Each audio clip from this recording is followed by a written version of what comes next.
Okay, so let us start. This is what we wanted to prove. Right, so we write the theorem in the last class.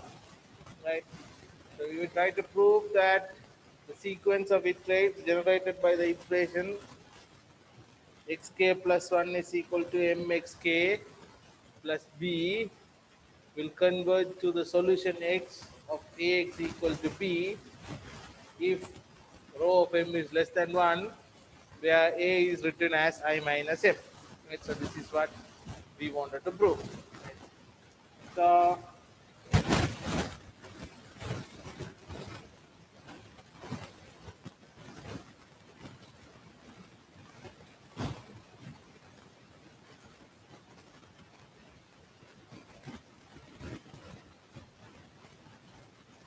let us suppose that the rho m is less than 1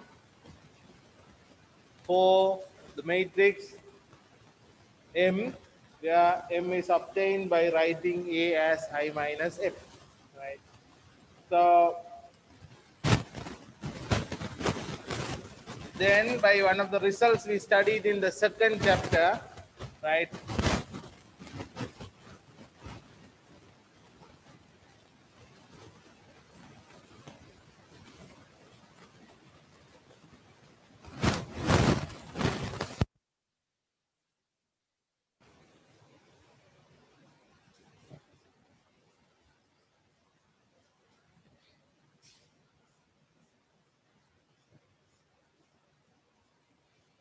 If the spectral rate is less than 1, right?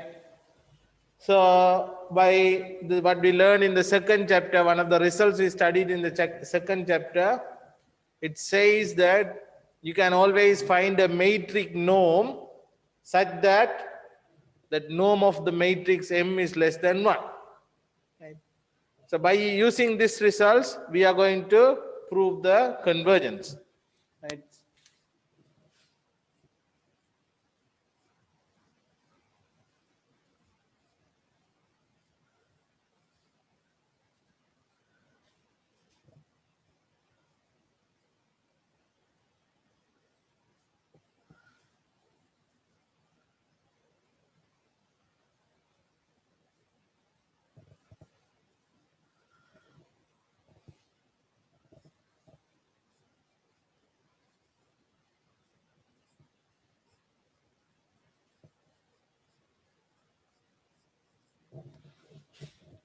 Okay, so these two you have, right? So you know that if Ax equal to B and you can write I as A as I minus M, then you can write it as x is equal to mx plus b, and from that you get the iterative formula xk plus 1 is equal to mxk plus b.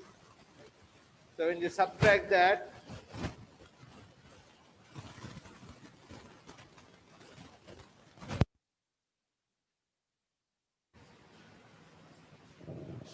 when you subtract one from the other, you get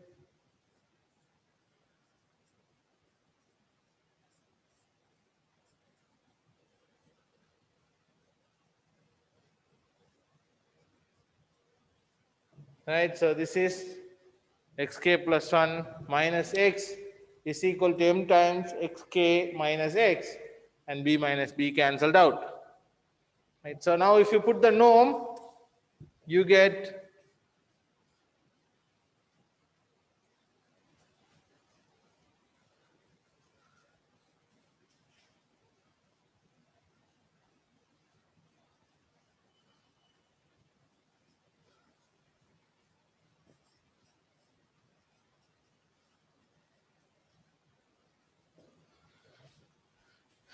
right. So what you have is xk plus 1 minus x norm is actually less or equal to norm of m times norm of xk minus x. Right. So this is true for any k running from 0, 1, 2 up to n. Because this is true for all k, you can apply it again and again and again.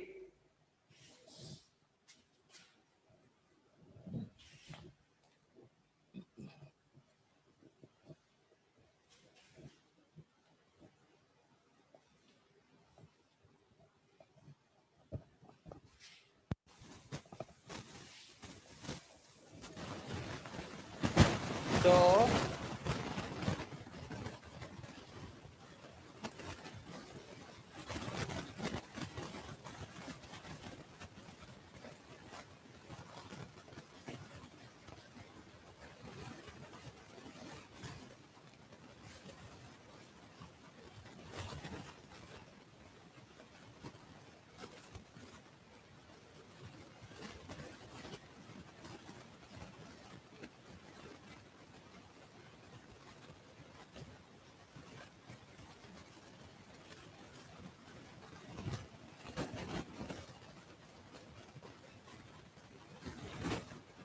okay.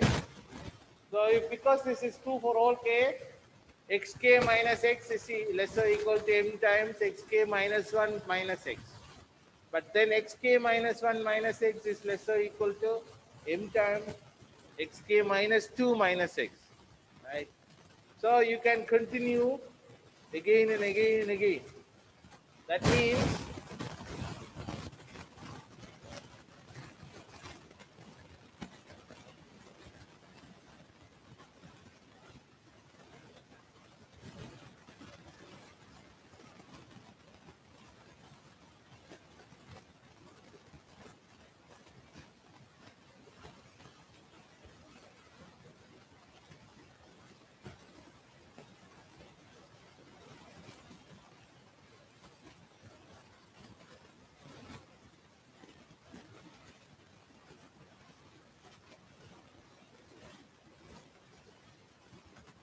right. So if you continue like this, right, what you get is right. So xk plus 1 minus x is less than m times x minus xk minus x, but that is less than or equal to another m times xk minus 1 minus x, so eventually it is m square times xk minus x. And then if you continue like this, you will end up with xk plus 1 minus x is less or equal to m to the power xk plus 1 times x to the power z x0 minus x. Right? So clearly x0 is a fixed value, any arbitrary initial value. X is the solution, so this is a fixed value.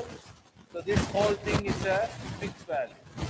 But norm of s m less than 1,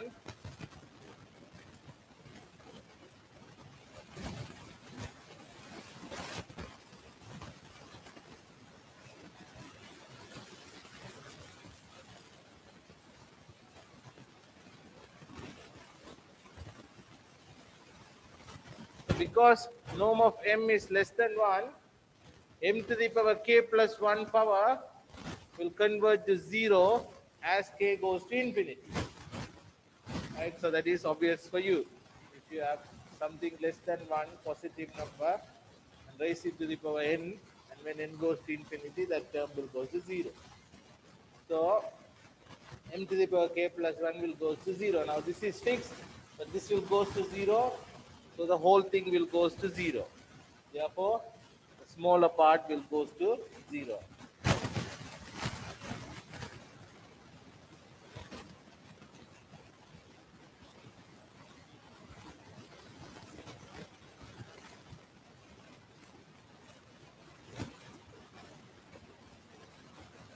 So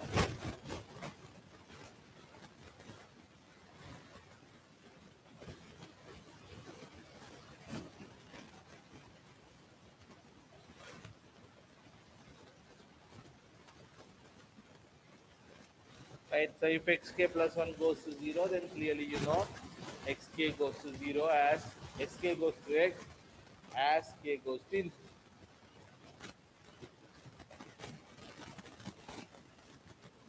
Right, so this is how we prove the convergence of the sequence generated by the iterative method. Right, if the spectral radius is less than 1, then we can prove that the sequence generated by the iterative method x is equal to mx plus xk plus 1 is equal to mxk plus b form will converge to the solution x of the system Ax equal to b.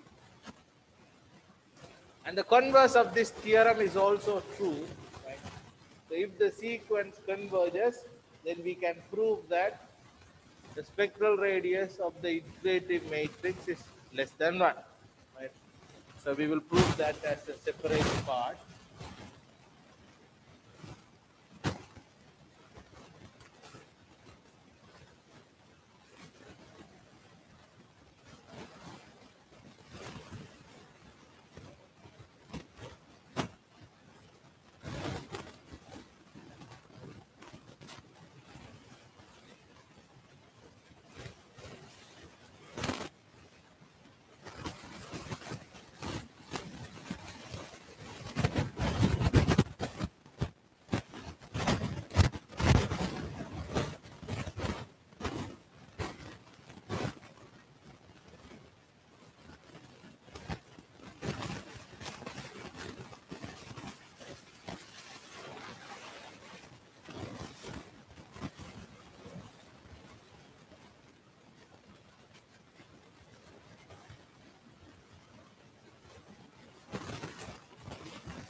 Okay, so if the sequence converges, then we can prove that the spectral radius of this matrix, iterative matrix M is less than 1. Right. So we shall prove this by contradiction.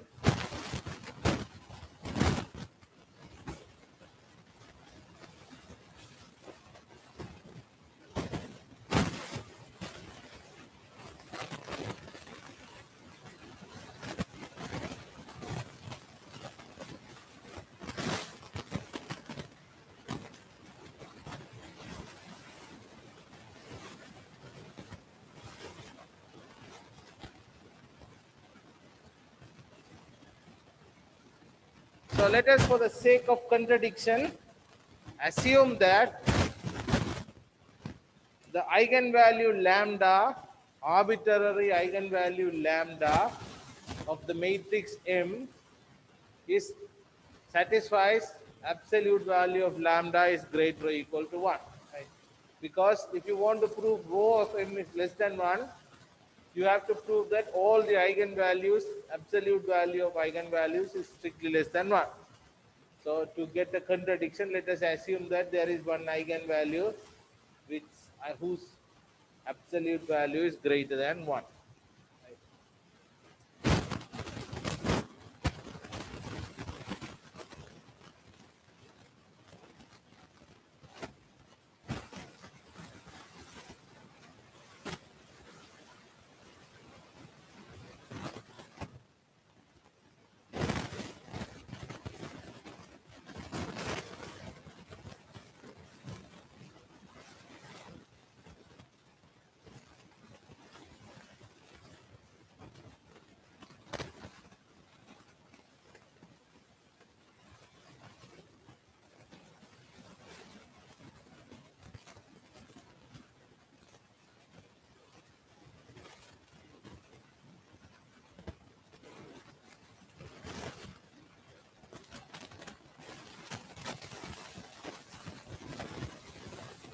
Okay, so because there is an eigenvalue, you will always have an eigenvector, corresponding eigenvector.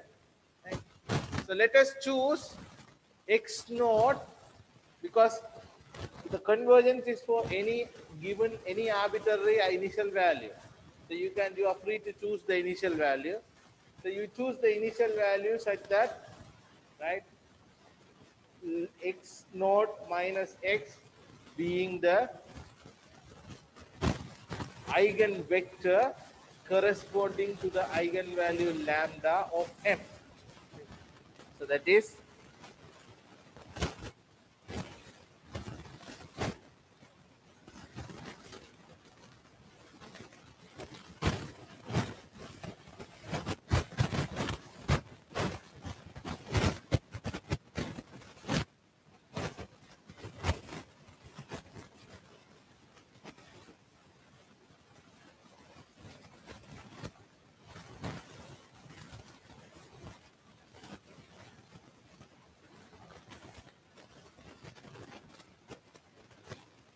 okay, so we choose x naught such that x naught minus x be in the eigenvector corresponding to the eigenvalue lambda.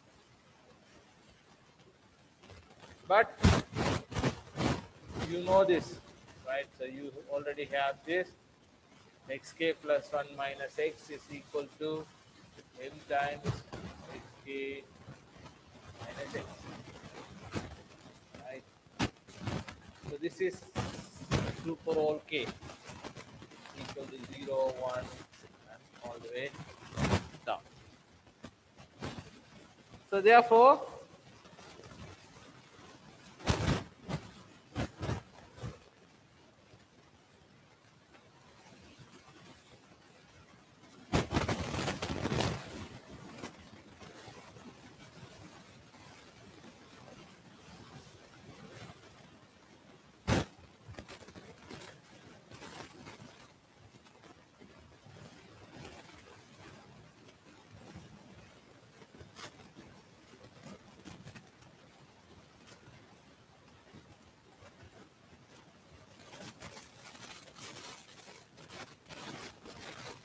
right?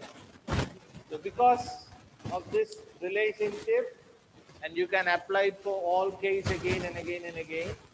So xk plus 1 minus x is m times xk minus x. That is same as m times xk minus 1 minus x. And then if you continue that, you will end it up with xk plus 1 is equal to m times xk plus 1 minus x. Right? So this gives this.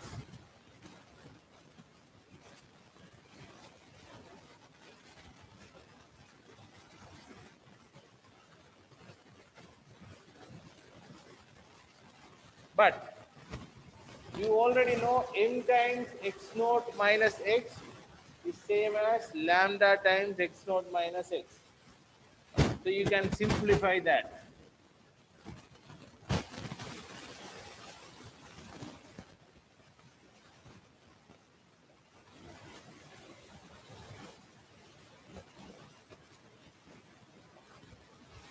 Okay, so let us simplify that.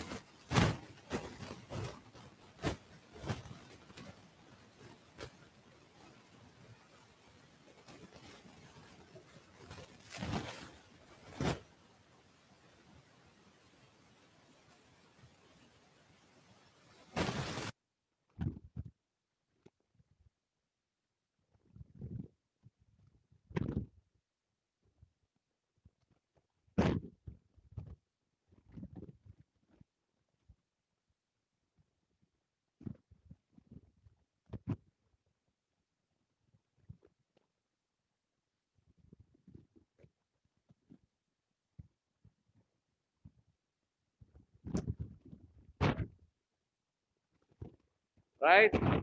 So now, but mk plus 1 times x naught minus x, you can write it as mk times m times x naught minus x. But m times x naught minus x is lambda times x naught minus x. But because lambda is a number, you can move it in front of the matrix. So m to the power k plus 1 x naught minus x is equal to lambda times mk minus x naught. Again, you can apply for mk as mk minus 1 times m, and you continue like this.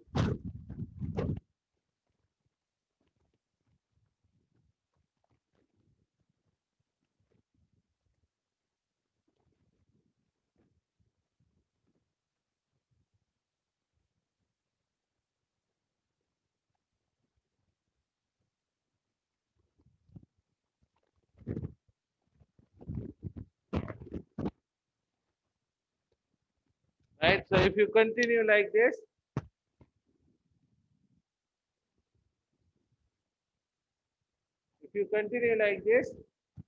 you will get mk plus 1 is equal mk plus 1 times x naught minus x is equal to lambda to the power k plus 1 times x naught minus x, because lambda times mk time and then lambda times mk minus 1 times m times x naught minus x. That's another lambda. So lambda square times mk minus 1, lambda 3 times mk minus 2, and you continue like that. Eventually, you will get lambda to the power k plus 1 times x naught minus x. So now you combine this and that.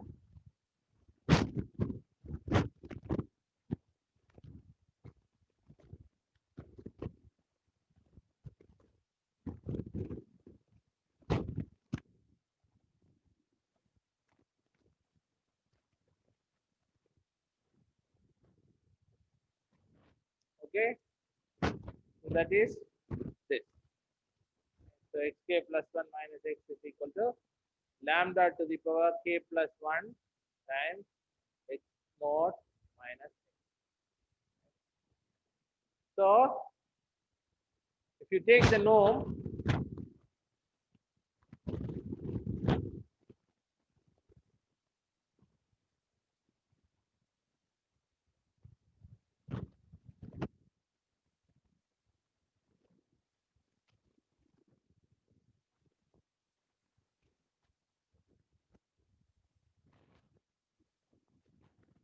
right? So if you take the norm on both sides and applying the norm properties, you will get x to the norm of xk plus 1 minus x is equal to lambda to the power absolute value of lambda to the power k plus 1 times norm of x naught minus x. Because x naught minus x is an eigenvalue, its eigenvector, it cannot be 0.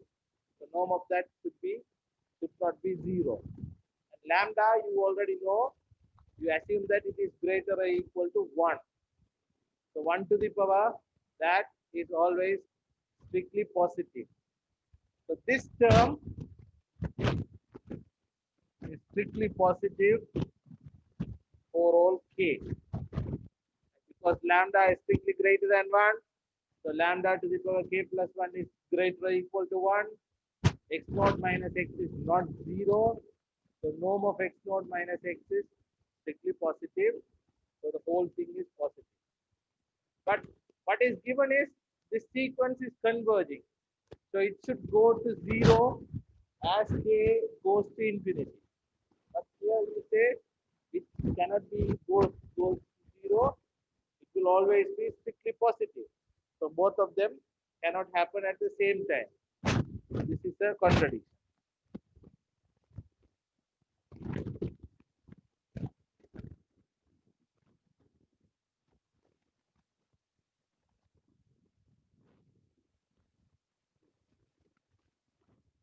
Right? So this is a contradiction to the fact that this will converge to x as k goes to infinity.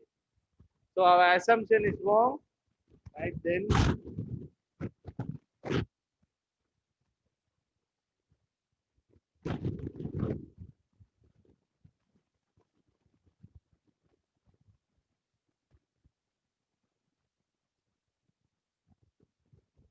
Then for any eigenvalue lambda of m, absolute value of lambda is strictly less than 1, because you assume it is greater or equal to 1.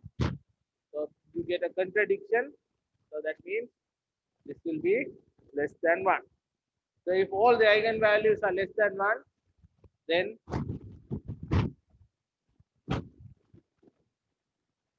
the spectral radius of M will also be less. So this is the necessary and sufficient condition for the convergence of the equation given by the form xk plus 1 is equal to mxk plus b. Right, so that is the formula. Right. So now, by using these results, we will try to see how we can check the convergence of the Jacobi and Gauss-Seidel method. Right, so we are going to go back to Gauss-Seidel and Jacobi method to see the convergence. In order to do that, we will assume or we will define something called strictly diagonally dominant matrix.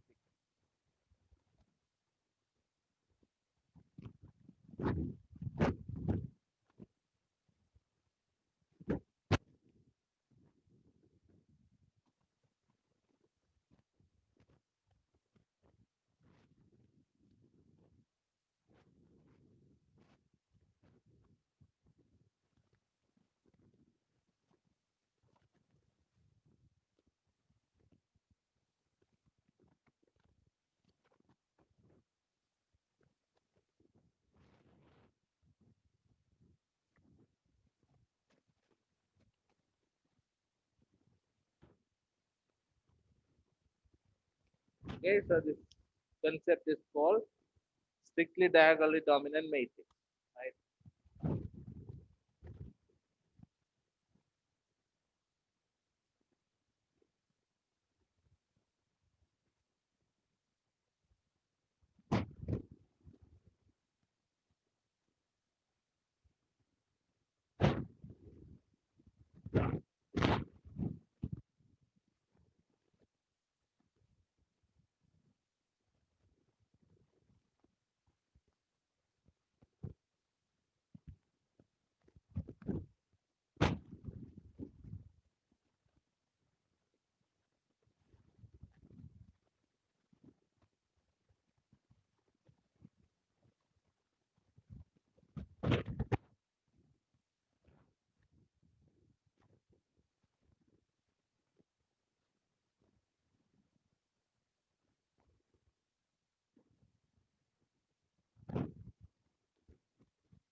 Okay, so if the absolute value of the diagonal term in each row is strictly bigger than the sum of the absolute value of the off diagonal terms in that row, then we say that the matrix A is strictly diagonally dominant. We will abbreviate it as SDD. So if the diagonal term dominates the off diagonal terms in each row, strictly dominates it, then we call it strictly diagonally dominant. So let me give you an example first.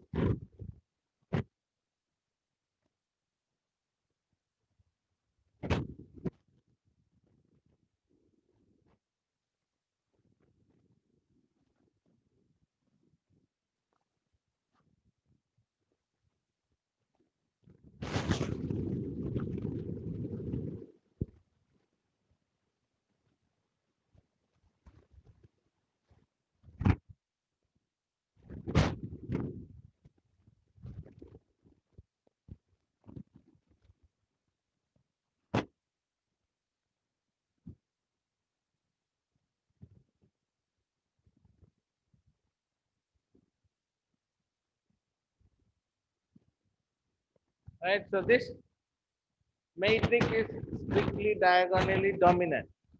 Right, so if you take each row, right, in the first row, you know that 3 is greater than absolute value of 1 plus 1. Here the diagonal term is 3, that is greater than absolute value of minus 1 and plus 1. Here also 3 is greater than 1 and minus 1. So A is strictly diagonally dominant, right? So if you look at this example,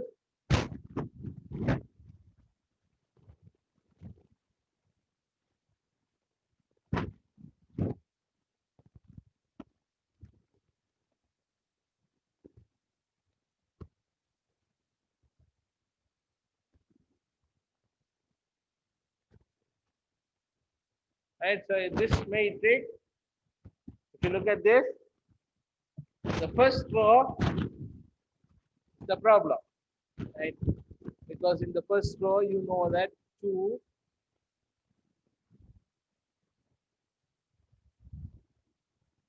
this is not true, right? The second row and third row are okay, but in the first row, you know that absolute value of the diagonal term, right, that is less than the absolute value of the sum of the off diagonal term.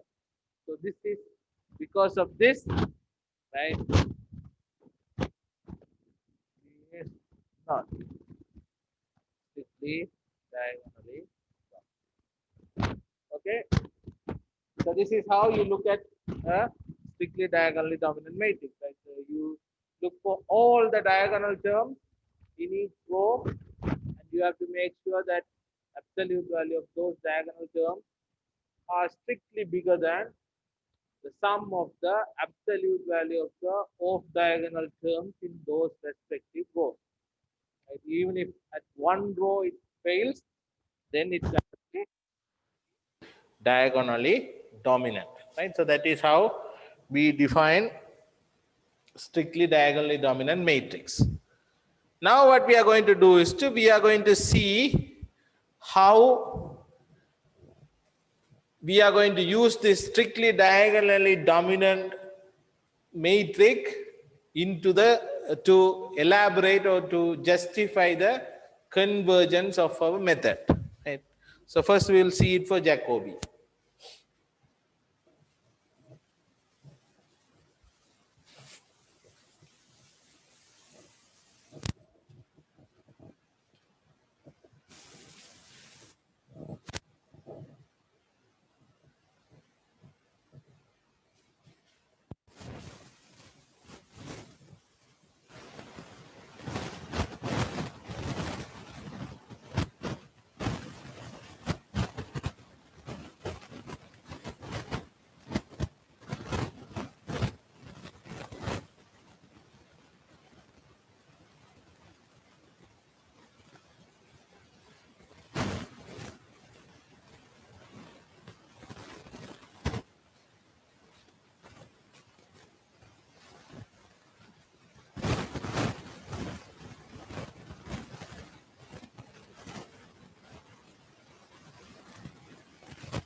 Right, so I already explained you that you can write A as I minus L minus U, because you can always make sure that the diagonal terms are non-zero and then divide through by the diagonal term and make it as I minus L minus U. So then you know that this is this. Right? So to prove, this proof is very simple.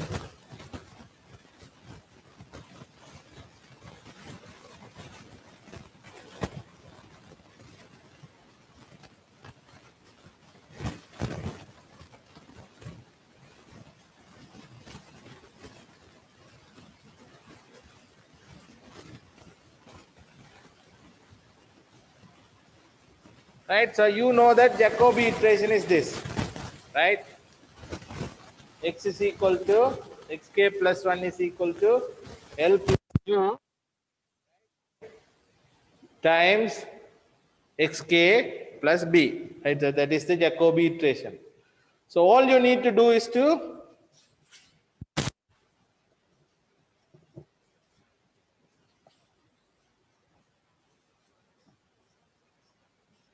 you need to show that the norm of L plus U is less than 1, right? So that is the only thing you want to show, right? So because according to the proof we already did, right, as long as norm of M is less than 1, we prove that the sequence converges, right?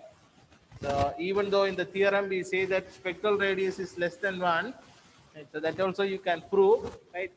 But it is enough that you need to have, right, this less than 1 for some norm,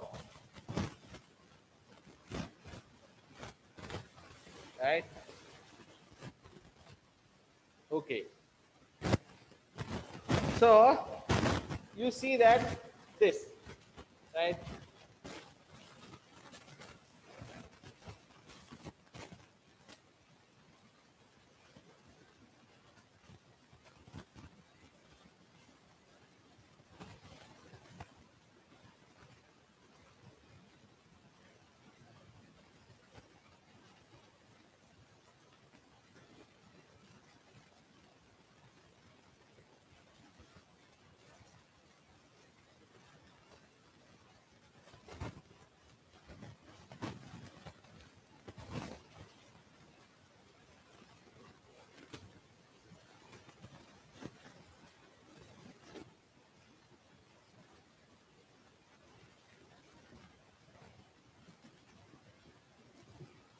So this we already write, right? In the matrix form L and U, you already know that L is like this and U is like this whenever you write A as I minus L minus U, right? So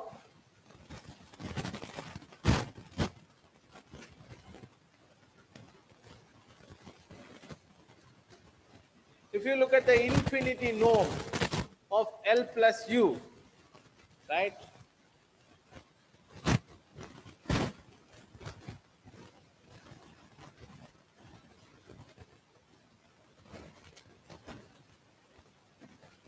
Right, so that is the maximum row sum norm. We already studied what do we mean by infinity norm. That is the maximum row sum norm. So each row, you know that,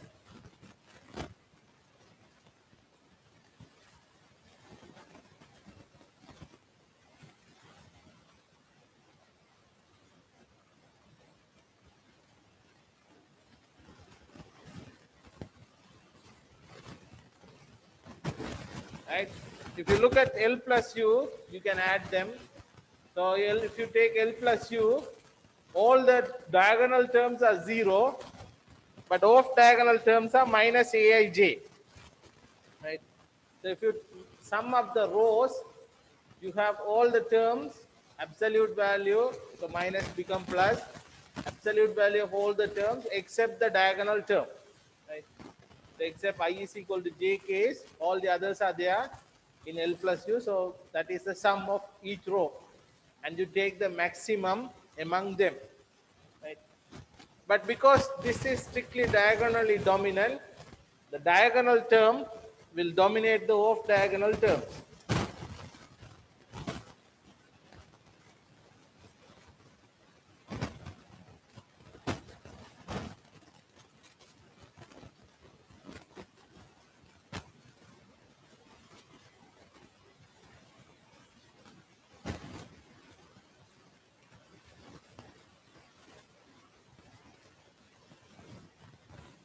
Because A is strictly diagonally dominant, right? So you know that I can say AII, but that is 1 because A is I minus L minus U. So we set the diagonal terms as 1, right? So that is 1 greater than summation of sum of off diagonal terms, that those are again AIJs, right? So this sum is strictly greater than, so strictly less than 1 for all I, so the maximum is less than 1. Hence,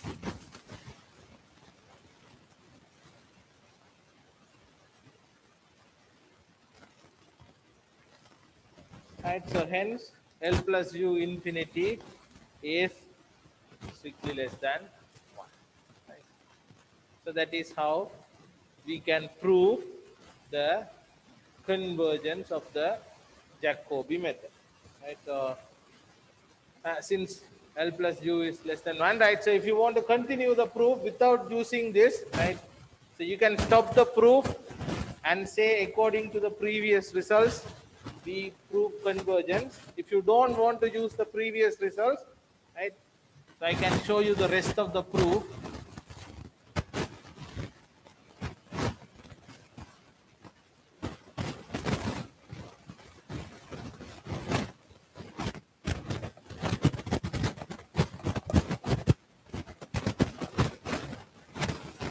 Right?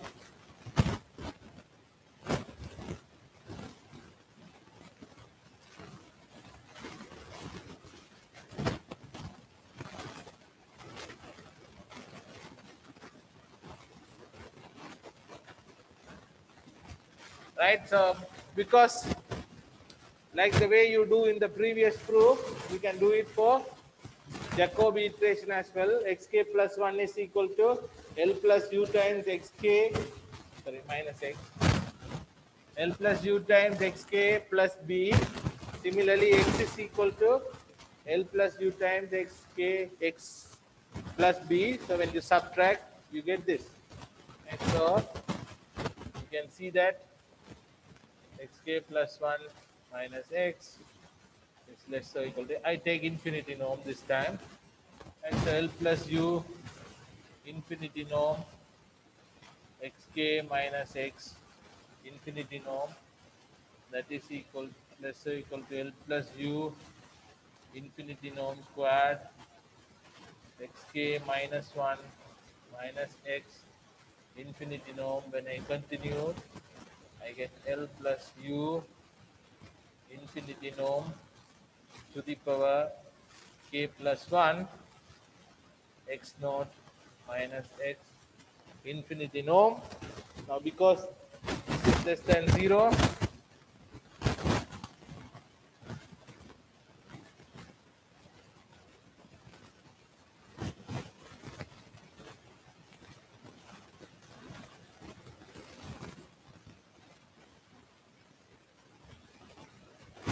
right? So because L plus U infinity norm is less than 0, less than 1, this to the power k will go to 0 as k goes to infinity, right? So hence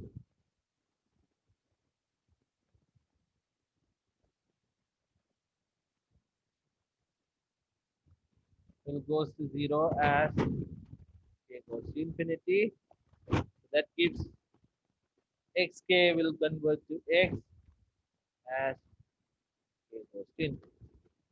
Right? So if you can stop with this and say that according to what we proved in the previous results, this Jacobi iteration converges.